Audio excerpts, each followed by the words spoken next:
बिस्मिल्लाहिर्रहमानिर्रहीम। अस्सलाम वालेकुम जी स्टूडेंट्स। कल इंशाल्लाह सेकंड ईयर के स्टूडेंट्स का बायोलॉजी का पीपीए है और उसके बाद जो इंजीनियरिंग वाले हैं और मेडिकल वाले पीपल के उनका केमिस्ट्री का पीपीए होगा इंशाल्लाह थर्सडे को। तो केमिस्ट्री के पीपीए के लिए भी आप लोगों ने बहुत कमेंट्स मुझे कहा था, तो इंशाल्लाह उसके लिए भी वन शॉट उसी तरह वीडियोज़ बनाऊँगा जिस तरह फिजिक्स के लिए बनाई थी, कोशिश करूँगा इंशाल्लाह उसी तरह शॉर्ट हो, टाइम स्पैन कम हो और वीडियोस में सब कुछ एक्सप्लेन कर दें। तो मॉडल पेपर इसका पहले सॉल्व करवा चुका हूँ, उस पर नहीं जाऊँगा। इसमें जो सेक्शन ए है उसमें एक क्वेश्चन जो शॉर्ट आपका आना ही आना है, तो एक वीडियो उसके लिए डेडिकेट करते हैं, यानी सॉल्ट एनालिसिस। आपके 6 नंबर तक के पहले ही वो आप कंफर्म हो जाएँ आपके। तो सॉल्ट एनालिसिस में देख लें, ये एक्सपेरिमेंट नंबर 7 और 8 है। इसमें कैटाइंस और एनाइंस जो यहाँ पर गिवन है, यही कैटाइंस और एनाइंस, इनकी डिटेक्शन, उसके टेस्ट, कन्फर्मेटरी टेस्ट, और उनसे फिर आपने ज़रा सॉल्ट भी कंफर्म करना होगा। तो ये सॉल्ट के कैटाइंस और एनाइंस लिखे हुए हैं और ये इनके टेस्ट भी लिखे हुए हैं, तो आपके लिए आसानी होगी। जो पिछले साल वीडियो थी उसमें कन्फर्मेटरी टेस्ट याद करने पड़ते थे, अब कन्फर्मेटरी टेस्ट भी बहुत आसान कर लिए। तो मैंने एक प्रेजेंटेशन तैयार की है, तो वो भी आपको दिखाता हूँ इंशाल्लाह। उम्मीद है कि उससे आपको ये सॉल्ट एनालिसिस वाला इंशाल्लाह जब आप पूरा देख लेंगे तो आपके लिए बहुत आसानी हो जाएगी, आपको क्लियर हो जाएगा। तो देखिए, सॉल्ट कोई भी हो ना आपके सामने जब आता है सॉल्ट, तो सॉल्ट बेसिकली मिलकर बना होता है 2 रेडिकल से। एक बेसिक रेडिकल होता है और एक एसिड रेडिकल होता है। तो हमने एसिड रेडिकल और बेसिक रेडिकल दोनों को आइडेंटिफाई करके फिर कंबाइन करके सॉल्ट बताना होता है क्या है, या कन्वर्सली हमें सॉल्ट बता देते हैं और एसिड रेडिकल और बेसिक रेडिकल के जो टेस्ट्स हैं उनके रिजल्ट्स आपको, उनके इन्फ्रेंसेस वो खुद लिखने होते हैं। तो दोनों सूरतों में आपको स्कीम पूरी पता होनी चाहिए। अब फॉर एग्जांपल जैसे देखें, कैल्शियम हाइड्रोक्साइड और सल्फ्यूरिक एसिड का जब रिएक्शन होता है, तो जो बेस की तरफ से जो रेडिकल जाता है, यानी यहाँ पर बेस की तरफ से पॉजिटिव कैटाइन कैल्शियम आ रहा है और एसिड की तरफ से यहाँ पे सल्फेट आ रहा है, तो मिलकर दोनों कैल्शियम सल्फेट सॉल्ट बना रहे हैं। लेकिन चूँकि बेस की तरफ से कैटाइन आया तो ये बेसिक रेडिकल हो गया, और एसिड की तरफ से चूँकि एनाइन आया तो वो एसिड रेडिकल हो गया। अब जो हमारे कोर्स में एसिड और बेसिक रेडिकल हैं उनको देखते हुए और ये स्कीम सारी आपको बताता हूँ। सबसे पहले कैटाइन्स की बात करते हैं ज़रा। अब आपके कोर्स में जो कैटाइन्स हैं, जो बेसिक रेडिकल्स हैं, उनकी 2 किस्म की कैटेगरीज हैं। यहाँ पे 8 टोटल हैं पॉजिटिव रेडिकल्स कैटाइन्स हैं, उनमें से 4 हैं जो कि कलर्ड हैं और 4 हैं जो कलर्ड नहीं हैं, यानी वाइट हैं सॉल्ट्स। तो जो कलर्ड हैं, सबसे पहले उन सब के कलर एज इट इज़ जैसे यहाँ पे लिखने लगाऊँ, आपने वो कलर एज इट इज़ याद करने हैं, ठीक है। तो कलर्ड में देखिए, सबसे पहले आपके पास क्रोमियम जो है उसका ग्रासी ग्रीन कलर होता है, सॉल्ट का कलर। याद रखना है कि आगे फ्लेम्स के कलर्स होंगे, तो मिक्सअप नहीं करना है आपने। सॉल्ट के कलर अलग हैं और फ्लेम के कलर अलग होते हैं। तो ग्रासी ग्रीन कलर जो होता है वो क्रोमियम का है। तो मैंने कोशिश की कि टेक्स्ट का भी वही कलर था कि आपको थोड़ा सा जहन में रहे।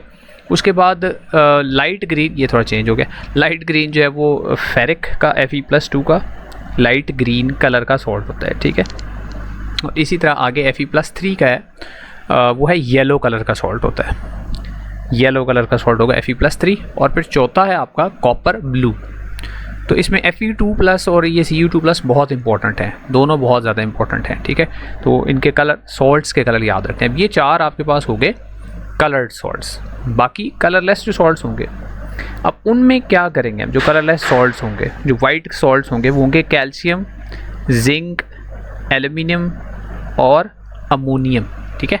कैल्शियम, जिंक, एल्युमिनियम और अमोनियम, ये 4 कलरलेस सॉल्ट्स होंगे। लेकिन 4 में से एक है जिसके ऊपर हम फ्लेम टेस्ट अप्लाई करेंगे, पहले ही फ्लेम टेस्ट अप्लाई कर लेंगे, बाकियों पे फ्लेम टेस्ट अप्लाई नहीं करेंगे, कोई कैरेक्टर से कलर नहीं आएगा, तो इसलिए अब वो फ्लेम टेस्ट किसके ऊपर अप्लाई करेंगे? फ्लेम टेस्ट अप्लाई करेंगे हम कैल्शियम के ऊपर। अगर फ्लेम टेस्ट अप्लाई करते हैं और ब्रिक रेड कलर आता है फ्लेम का, सॉल्ट का नहीं, फ्लेम का, तो वो कैल्शियम का कलर होगा, कैल्शियम का सॉल्ट होगा यानी वो, ठीक है।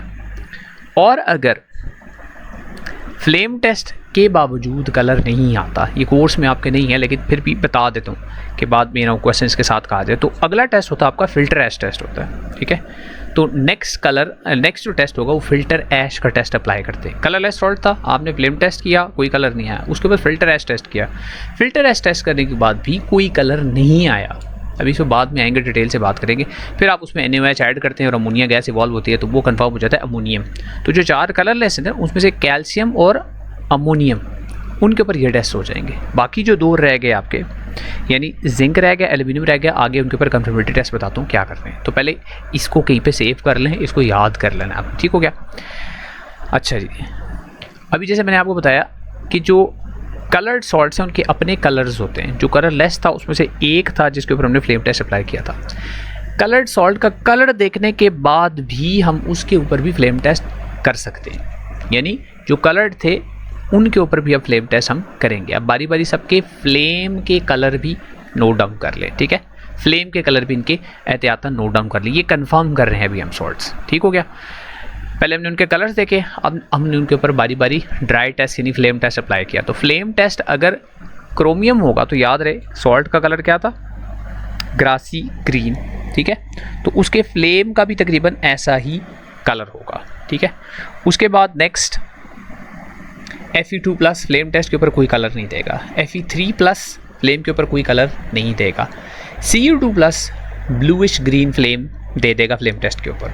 तो इसका सॉल्ट का कलर भी जो था वो ब्लू था, तो इसका फ्लेम टेस्ट का कलर भी ब्लूइश ग्रीन हो गया।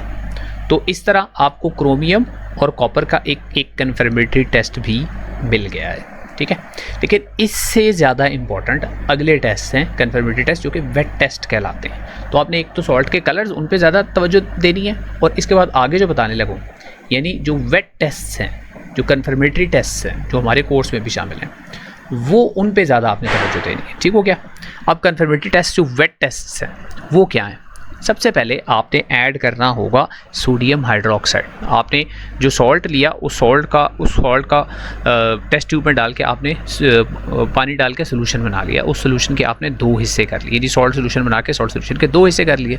जो हाफ हिस्सा है सॉल्ट सोल्यूशन का, अब उसमें आपने ड्रॉप वाइज ऐड करना है सोडियम हाइड्रोक्साइड। ये सबसे पहला कन्फर्मेटरी वेट टेस्ट हो रहा है, सोडियम हाइड्रोक्साइड ड्रॉप वाइज, याद रहे। अब ड्रॉप वाइज ऐड करेंगे तो कौन से सॉल्ट की क्या ऑब्जर्वेशन आएगी और रीज़न समेत साथ साथ बताता जाऊँगा, ठीक है जी। तो सबसे पहले अगर आपके पास हुआ कॉपर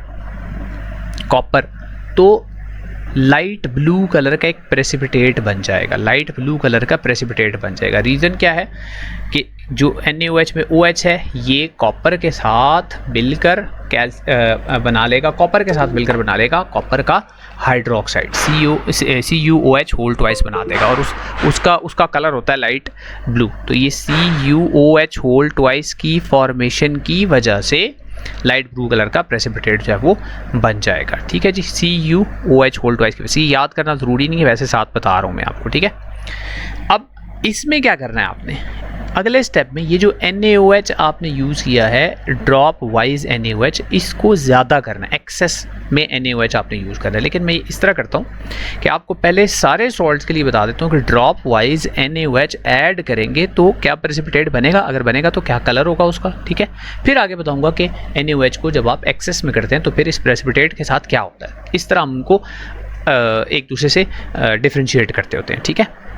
अब देखें, अगर दूसरे नंबर पे आपके पास हुआ Fe2+, तो ग्रीन कलर का प्रेसिपिटेट बनेगा। आपके पास सॉल्ट सोल्यूशन है, आपको नहीं पता क्या है, आपने उसमें ड्रॉप वाइज NaOH डाला, अगर ग्रीन कलर का प्रेसिपिटेट बना तो इसका मतलब क्या है, इसका मतलब है Fe जो है वो मिल गया किसके साथ, OH के साथ, और आपको क्या मिला, FeOH होल ट्वाइस मिल गया। FeOH होल ट्वाइस का कलर होता है ग्रीन, तो इसलिए ग्रीन कलर का प्रेसिपिटेट बन जाएगा, ठीक हो गया। उसके बाद अगर आपने सॉल्ट सोल्यूशन के अंदर ड्रॉप वाइज NaOH डाला और आपको रेडिश ब्राउन कलर का प्रेसिपिटेट मिला, तो इसका मतलब है उसके अंदर कैटाइन मौजूद था Fe3+, और वो मिल गया किसके साथ, OH नेगेटिव के साथ, और आपको क्या चीज़ मिली, FeOH होल थ्राइस। इसका कलर क्या होता है, FeOH होल ट्वाइस का तो था ग्रीन प्रेसिपिटेट था, इसका प्रेसिपिटेट है रेडिश ब्राउन कलर का प्रेसिपिटेट है, तो इसलिए FeOH होल थ्राइस जो है ये कन्फर्मेशन Fe+3 की कन्फर्मेशन होगी आपके पास, ठीक हो गया। नेक्स्ट इसके बाद अगर आपने NaOH ड्रॉप वाइज डाला और ग्रीन कलर का प्रेसिपिटेट बना, तो इसका मतलब है क्रोमियम का हाइड्रोक्साइड बना, उसका प्रेसिपिटेट का कलर होता है ग्रेइश ग्रीन। तो ग्रेइश ग्रीन प्रेसिपिटेट बनने का मतलब ये है कि क्रोमियम प्रेजेंट था आपके सॉल्ट सोल्यूशन के अंदर। और अगर वाइट प्रेसिपिटेट बना। अब ये इंटरेस्टिंग है, इससे पहले कलर्ड प्रेसिपिटेट बन रहे थे। पहले 4 के कलर्ड हैं, इसीलिए मैंने 4 को इकट्ठा लिखा, इसीलिए सबके कलर्स जो हैं वो टेक्स्ट के कलर्स मैंने उनके प्रेसिपिटेट के कलर के मुताबिक रखे, और इसीलिए इसका वाइट का भी मैंने टेक्स्ट का कलर वाइट ही रखा ताकि आपको याद रहे। तो जिंक का प्रेसिपिटेट वाइट है, इससे आगे भी फिर देखिएगा वाइट आगे आएगा। अगर वाइट कलर का प्रेसिपिटेट बनाया तो जिंक है, लेकिन वाइट कलर का प्रेसिपिटेट बना तो एल्यूमिनियम भी तो हो सकता है, तो जिंक भी हो सकता है, एल्यूमिनियम भी हो सकता है और कैल्शियम भी हो सकता है। अब यहाँ पे इंटरेस्टिंग चीज़ आपको ये कहता है कि NaOH आपने ड्रॉप वाइज डाला, ड्रॉप वाइज डालने से वाइट कलर का प्रेसिपिटेट बना। अब आप क्या कहेंगे कि क्या वो जिंक है या एल्यूमिनियम है या कैल्शियम है? तो इन तीनों में से कोई भी हो सकता है। तो आप कंफर्म कैसे करेंगे? अब अगली चीज़ आ जाएगी। अगला काम क्या करेंगे, यही जो NaOH ड्रॉप वाइज था इसको अब ज़्यादा कर देंगे, यानी एक्सेस में NaOH डाल देंगे। ठीक हो गया। अब एक्सेस में NaOH डालेंगे तो पहले 4 में क्या होगा, या तो प्रेसिपिटेट उसी तरह रहेगा या प्रेसिपिटेट डिसॉल्व हो जाएगा। तो पहले 4 का प्रॉब्लम नहीं है। अगले जो 3 हैं जिंक, एल्यूमिनियम, कैल्शियम, इनका याद रखना है अगेन। तो अगेन सबका लिख देता हूँ नीचे। तो अगर आप एक्सेस NaOH डालेंगे, पहले आपने ड्रॉप वाइज डाला और आपको पता चला लाइट ब्लू प्रेसिपिटेट था, आपको पता चल गया कॉपर है, लेकिन आपने एहतियातन ज़्यादा कर दिया, उसमें NaOH एक्सेस में कर दिया, तो वो जो Cu2+ बना था ना वो इनसॉल्युबल ही रहा, यानी प्रेसिपिटेट ही रहा, वो सॉल्युबल नहीं हुआ। तो कंफर्म हो गया कि यहाँ कॉपर ही है। ये सबसे आसान टेस्ट है। NaOH डाल दें ड्रॉप वाइज, फिर NaOH को एक्सेस में कर दें, दोनों सूरतों में प्रेसिपिटेट लाइट ब्लू कलर का बना रहेगा सोल्यूशन के अंदर, तो कॉपर कंफर्म हो गया। और अगर आपने ग्रीन कलर का प्रेसिपिटेट देखा था जब आपने NaOH डाला था और फिर आपने उसके अंदर एक्सेस कर दिया NaOH को, तो दोबारा से वो जो ग्रीन कलर का प्रेसिपिटेट था वो इनसॉल्युबल ही रहा, यानी प्रेसिपिटेट ही रहा, तो कंफर्म हो गया कि Fe2+ है। इसी तरह Fe3+ था, उसका प्रेसिपिटेट आपको रेडिश ब्राउन कलर का नज़र आया था, आपने कंफर्म किया था वहाँ से, लेकिन उसको NaOH को एक्सेस करके भी आपने देख लिया कि Fe3+ एक्सेस के अंदर भी इनसॉल्युबल ही है, तो कंफर्म हो गया कि Fe3+ था। क्रोमियम में ग्रेश ग्रीन कलर का प्रेसिपिटेट बना था, लेकिन क्रोमियम में जैसे ही आपने NaOH को एक्सेस किया तो क्रोमियम का जो प्रेसिपिटेट बना था वो डिसॉल्व हो गया। तो एक सिर्फ डिसॉल्व हुआ है 4 में से, तो आज याद रखना भी आसान है आपके लिए। असल अब इसके बाद कहानी शुरू होती है जो जिंक, एल्यूमिनियम और कैल्शियम की है। यहाँ थोड़ा सा आपने ज़्यादा ध्यान रखना है आपने। तो आपका वाइट कलर का प्रेसिपिटेट बना था, ठीक हो गया, ड्रॉप वाइज आपने NaOH डाला था। अब आपने NaOH को एक्सेस में कर दिया, जैसे ही NaOH को एक्सेस में किया वो प्रेसिपिटेट डिसॉल्व हो गया, जो वाइट कलर का प्रेसिपिटेट बना था वो डिसॉल्व हो गया। ठीक है, अभी भी जिंक कंफर्म नहीं हुआ, क्यों कि एल्यूमिनियम का भी जो वाइट कलर का प्रेसिपिटेट था वो भी डिसॉल्व हो जाएगा।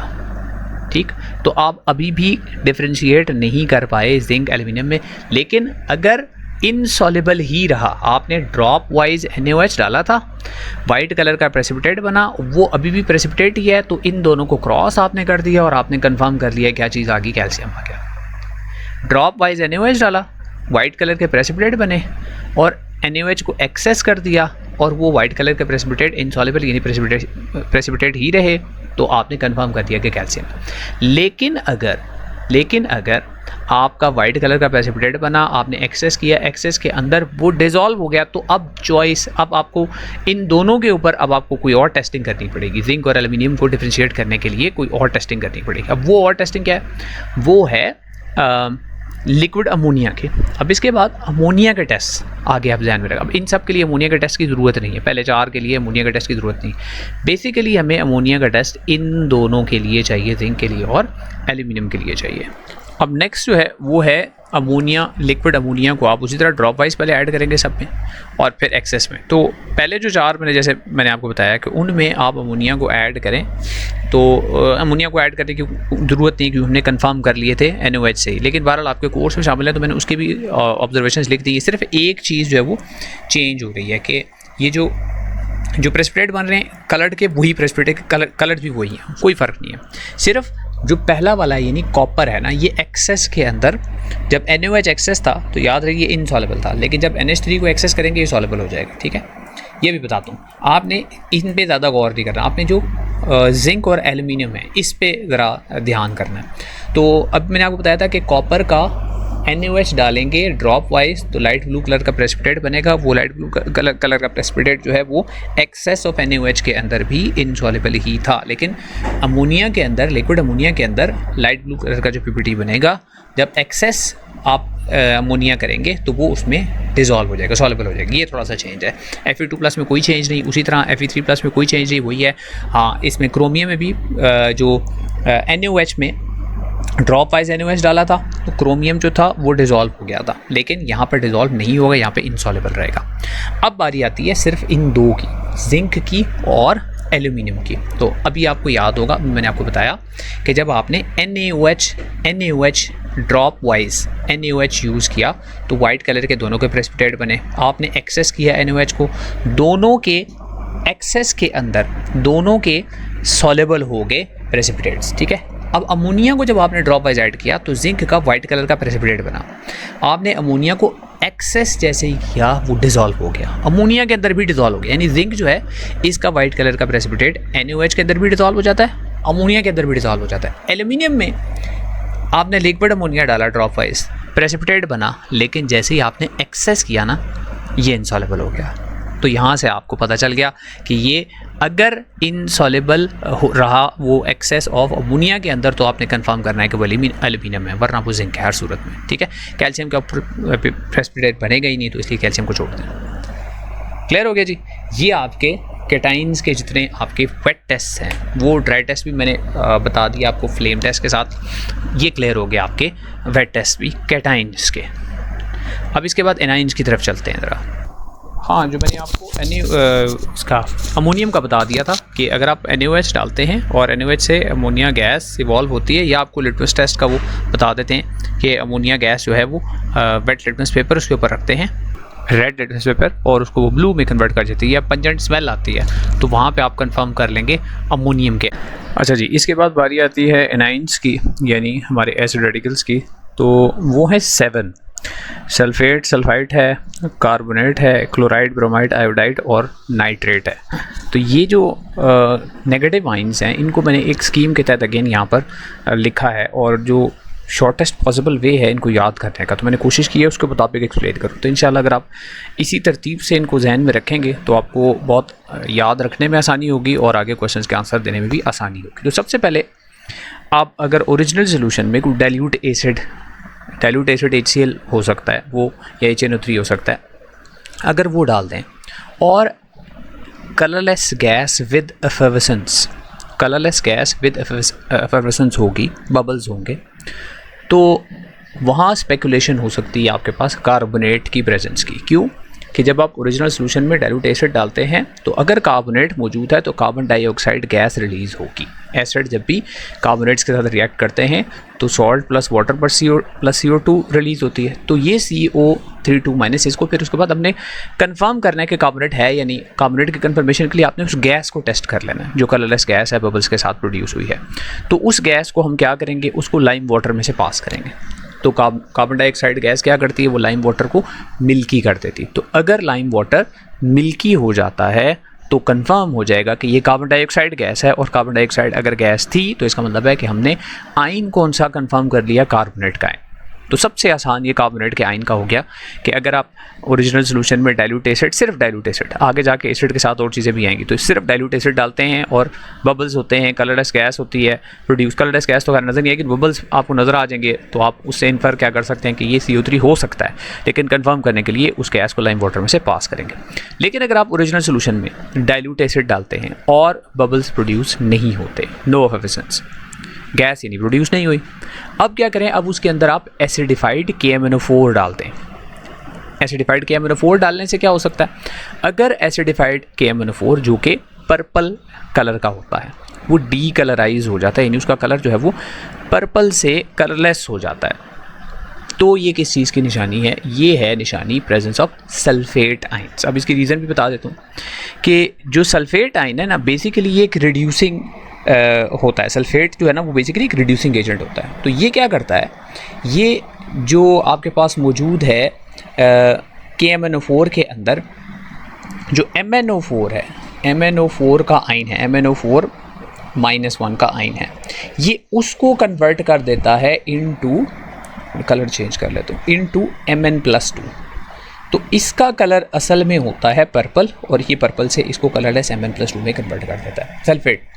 तो अगर एसिडिफाइड KMnO4 डालने से वो KMnO4 अपना कलर लूज़ कर दे, वो डीकलराइज हो जाए, तो सल्फेट की जो है वो प्रेजेंस कंफर्म हो जाती है। तो ये आपके पास कार्बोनेट और सल्फेट के दो इंतहाई आसान से टेस्ट हैं। यानी एक ही टेस्ट है, इसमें पहले आपने एसिड डाला तो बबल्स हुए या बबल्स नहीं हुए, उसकी बेसिस पे आपने अगला टेस्ट कंक्लूड कर लिया। अच्छा, अब उसके बाद वो सोल्यूशन जो थी जिसके आपने 2 पार्ट्स किए थे, उसमें आपने बजाय डाइल्यूट एसिड डालने के, आपने डाइल्यूट एसिड के साथ ही AgNO3 भी डाल दिया। डाइल्यूट एसिड के साथ AgNO3। अब यहाँ आगे ऑब्जर्वेशन समझाने से पहले ये बता दूँ कि Ag जो है ना, इसके क्लोराइड, Ag का जो ब्रोमाइड, Ag का जो आयोडाइड है, सिल्वर के, ये तीनों चीज़ें जो हैं ये प्रेसिपिटेट्स बनाती हैं। ये अपने ज़हन में बैठा लें, इसलिए हम यहाँ पर यूज़ कर रहे हैं AgNO3।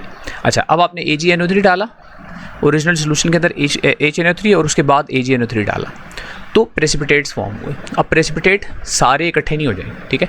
अगर प्रेसिपिटेट फॉर्म हुआ वाइट कलर का, आपने AgNO3 प्लस HNO3 डाला और वाइट कलर का प्रेसिपिटेट फॉर्म हुआ, तो इसका मतलब है कि क्लोराइड कंफर्म हो गया। क्यों? कि उस सोल्यूशन के अंदर क्लोराइड का आयन मौजूद था। ये जो AgNO3 है, इसमें से जो Ag है ये क्लोराइड के साथ कंबाइन हुआ और आपके पास बना AgCl। असल में जो वाइट कलर है वो AgCl का है, लेकिन चूंकि AgNO3 का जो Ag है वो जो आपने खुद ऐड किया था, टेस्ट ट्यूब के अंदर था क्लोराइड, तो आपने कलर से कंफर्म किया कि टेस्ट ट्यूब के अंदर जो है वो क्लोराइड का आयन है।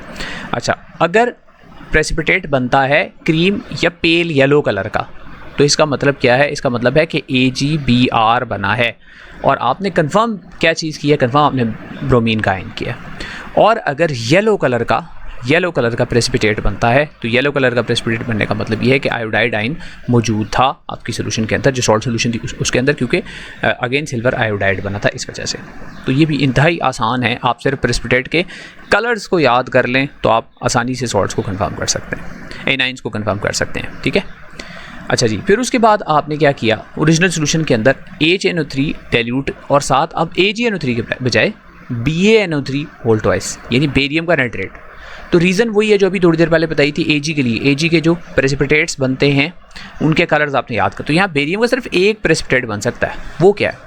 बेरियम प्रेसिपिटेट बनाता है सिर्फ सल्फेट का, BaSO4। इसका मतलब है अगर प्रेसिपिटेट बन गया और वो वाइट कलर का प्रेसिपिटेट बना, तो इसका मतलब है असल में BaSO4 का प्रेसिपिटेट बना है आपका, उसका कलर है वाइट, लेकिन चूँकि Ba तो वो रिएजेंट है जो आपने इंट्रोड्यूस किया था, तो आपकी टेस्ट ट्यूब जिसके अंदर वो सॉल्ट था उसके अंदर लाम वाला SO4 ही मौजूद था, तो आपने SO4 को भी इस तरह कंफर्म कर लिया। ये भी देखें इंतहाई आसान है, आपने सिर्फ ये याद रखना है कि किस रिएजेंट को ऐड करने से किस कलर का प्रेसिपिटेट बन रहा है। तो अगर बेरियम है तो बेरियम का सल्फेट ही है, श्योर शॉर्ट, और कोई आपकी स्कीम के अंदर है ही कोई नहीं, ठीक है। अगर बेरियम का उन्होंने दे दिया कि हमने बेरियम नाइट्रेट यूज़ किया या बेरियम इवन क्लोराइड यूज़ किया, वो भी हो सकता है, उस सूरत में भी बेरियम का सल्फेट ही बनेगा। बेरियम नाइट्रेट हुआ, बेरियम क्लोराइड हुआ, बेरियम का आयन जो है वो सल्फेट के साथ ही, सिर्फ सल्फेट के साथ ही बनाएगा प्रेसिपिटेट। अच्छा जी, और उसके बाद अगर आप ओरिजिनल सॉल्ट सोल्यूशन जो आपने बनाई हुई थी उसमें एल्यूमिनियम फॉयल ऐड करते हैं और थोड़ा सा NaOH ऐड कर देते हैं, और फिर उनको जेंटली थोड़ा वार्म करते हैं। अब ये सबसे डिफरेंट टेस्ट है, तो इसलिए ये भी आसानी से याद हो सकता है कि अगर आप एल्यूमिनियम फॉयल में NaOH ऐड करने के बाद उसको जेंटली वार्म करते हैं, वार्म करने से एक पंजेंट स्मेल वाली गैस रिलीज़ होती है, और आप उस टेस्ट ट्यूब के ऊपर रख देते हैं एक डैम्प रेड लिटमस पेपर। जो गैस रिलीज़ हुई है वो उस डैम्प रेड लिटमस पेपर को कन्वर्ट कर देती है इनटू ब्लू। रेड से ब्लू में कन्वर्ट कर दिया, तो इसका मतलब है वो बेसिक नेचर की गैस हुई। अब वो गैस कौन सी हो सकती है? अमोनिया। अब अमोनिया गैस रिलीज़ किस वजह से हुई है? सोल्यूशन के अंदर क्या चीज़ मौजूद थी? नाइट्रेट का आयन मौजूद था, NO3-। तो आपने कंफर्म क्या चीज़ की? असल में NO3-1 का एनाइन आपने कंफर्म कर लिया। तो ये एक स्कीम है एनाइंस की, और बहुत आसान सी, आप अगर ये टेस्ट सिर्फ कन्फर्मेटरी जो आपके SLOs में लिखे हैं वो याद कर लें तो इंशाल्लाह ये मार्क्स आपके पूरे हो जाएंगे। अब ये सारी जो स्कीम है इसको अप्लाई करते हैं, एक आध कोई टेस्ट कोई पेपर को क्वेश्चन करके देखते हैं ना ज़रा, ये सब कुछ ऐसे तो स्कीम होगी। अब मैं वो पेपर आपके सामने रखता हूँ, कोशिश करें वीडियो को पॉज करें, आप उस पेपर में देखें क्वेश्चन आप खुद अटैम्प्ट कर सकते हैं कि नहीं, फिर मैं आगे सॉल्व भी करता हूँ। अच्छा जी, अब ये जैसा फेडरल बोर्ड का मॉडल पेपर है उसी की तर्ज पे जो है मैंने ये मॉडल बनाए हैं कुछ प्रैक्टिस पेपर्स आपके लिए। तो उसमें से पहला ये तो सबसे पहले देखें कि है कि the purpose of this experiment to analyse anions and cations, और फिर उसके बाद सॉल्ट जो है वो हमने ज़रा बताना है क्या सॉल्ट है। 2 solid C and T were analyse, C was calcium chloride, पहला सॉल्ट आपको बता दिया गया, ठीक है। उसके टेस्ट की फिर इसका मतलब है आपने इन्फरेंस खुद लेनी होगी, और दूसरे में टेस्ट की इन्फरेंस बता दी कि ऑब्जर्वेशन बता दी कि सॉरी इन्फरेंस लेके फिर उसके बाद आपने सॉल्ट खुद कंफर्म करना होगा। तो student performed a flame test on C, यानी उसका सोल्यूशन बना के उसके ऊपर आपने फ्लेम टेस्ट किया सी के ऊपर, और सी क्या चीज़ है देखें, सी है कैल्शियम का क्लोराइड। तो अब फ्लेम का कलर कैल्शियम का क्या है, तो मैंने आपको सारे के सारे जो कलर्स हैं वो बताए थे। तो ब्रिक रेड कैल्शियम का, अगर आपको याद हो तो मैंने आपको बताया था वाइट कलर का सॉल्ट होगा कैल्शियम का, उसको आप कलर्ड सॉल्ट नहीं है तो वाइट कलर है, तो उसके ऊपर सबसे पहला काम क्या करेंगे, फ्लेम टेस्ट करेंगे, ठीक है। तो इसका होगा ब्रिक रेड। अच्छा, वैसे फ्लेम टेस्ट का प्रोसीजर याद कर लेना, ये उसमें आया था एसएससी वाला जो आई थिंक पीबीए था उसमें, तो आपको भी आ सकता है। जो आपका मॉडल पेपर है ना उस पर लिखा हुआ है कि फ्लेम टेस्ट कैसे करना है, तीनों उसके प्रोसेसेस वहाँ पे लिखे हैं, मैं भी दिखाता हूँ मैं आपको।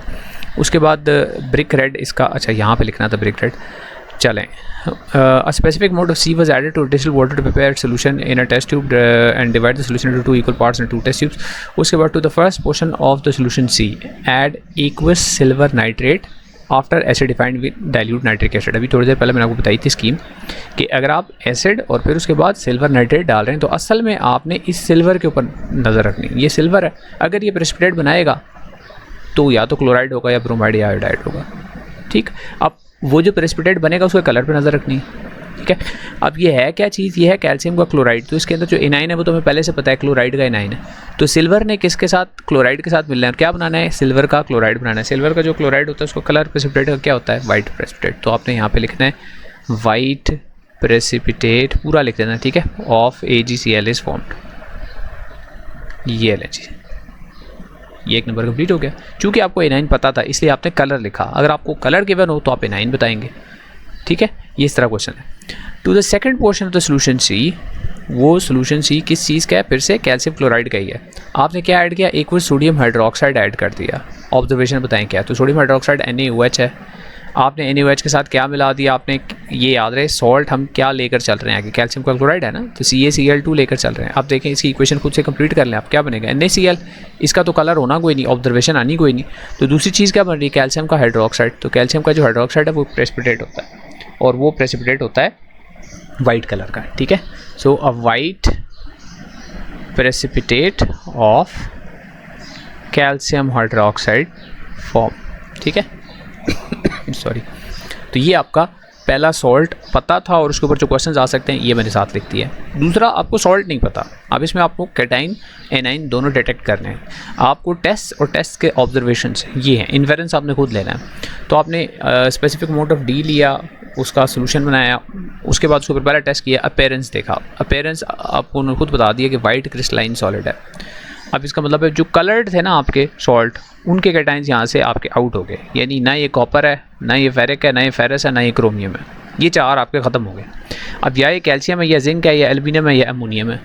अब अगले टेस्ट डिसाइड करेंगे कि इनमें से क्या है। तो हम यहाँ लिख देते हैं यार, या कैल्शियम है, या जिंक है, या ये एल्यूमिनियम है, और या ये अमोनियम है। अभी मैं उनके ऊपर वैलेंसीज नहीं लिख रहा, ठीक है।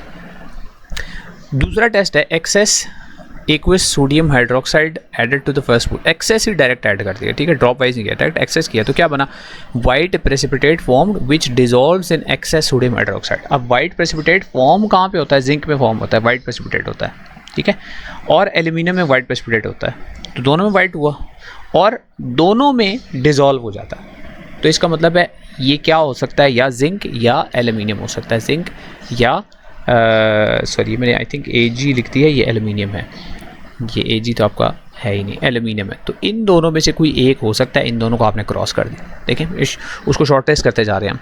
अब मैंने आपको बताया था कि जिंक और एल्यूमिनियम का सोडियम हाइड्रोक्साइड से नहीं आप डिफरेंशिएट उनको कर सकते, तो आपको ऐड करना पड़ेगा एक और रिएजेंट यानी अमोनिया। तो अगला टेस्ट ये है, एक्वस अमोनिया को आपने एक्सेस एक्वस अमोनिया पहले ड्रॉप वाइज तो ड्रॉप वाइज में प्रेसिपिटेट बना, फिर एक्सेस डाल दिया। एक्सेस अगर डिज़ोल्व हो जाता है तो जिंक है, अगर डिज़ोल्व नहीं होता तो एल्यूमिनियम है। तो यहाँ लिखा हुआ है कि वाइट प्रेसिपिटेट जो डिज़ोल्व हो जाता है एक्सेस में, तो कंफर्म हो गया यहाँ पे आपके पास Zn+2। ये सारी वर्किंग आपने खुद साइड पे की है, ठीक है।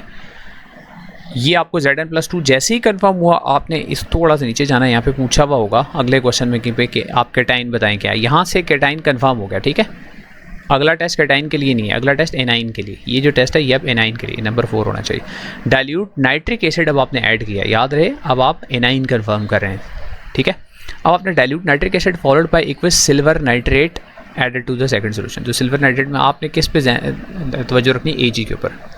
तो वाइट कलर का प्रेसिपिटेट फॉर्म हुआ। तो अभी थोड़ी देर पहले हमने देखा था कि वाइट प्रेसिपिटेट क्या होता है, AgCl होता है। तो इसका मतलब है एनाइन क्या चीज़ हुआ, क्लोराइड हुआ। तो एनाइन आपका क्लोराइड हो गया, केटाइन आपका Zn हो गया। तो दोनों मिलकर क्या बना रहे हैं, ZnCl2। तो आपने सॉल्ट भी कंफर्म कर लिया आसानी से। अगर आपको वो स्कीम जो भी बताइए वो याद रहे और वो स्कीम को इस तरह अप्लाई करना है आ जाए तो आपके लिए बहुत आसानी हो जाएगी। तो इस तरह के और मॉडल पेपर से मैंने आपकी सोल्यूशन के लिए, आपकी प्रैक्टिस के लिए बनाए हैं। तो मुझे कमेंट्स में पहले बताएंगे कि आप यहाँ तक वीडियो देखते हुए पहुँचे हैं कि नहीं, और फिर आप मुझे बताएंगे तो तब मैं डिस्क्रिप्शन में वो लिंक ऐड करूँगा जिसमें ये सारे प्रैक्टिस के 2-3 जो मैंने बनाए हैं वो ऐड होंगे। तो यहाँ तक इस वीडियो को यहीं तक रखते हैं। ये शॉर्ट एनालिसिस का इंशाल्लाह आपका 6 नंबर का जो क्वेश्चन आना है वो पूरा हो जाएगा। इसके बाद अगली वीडियो में सारे जो बाकी मेजर रह गए हैं कोशिश करेंगे एक ही वीडियो में वो सारे कंप्लीट करें।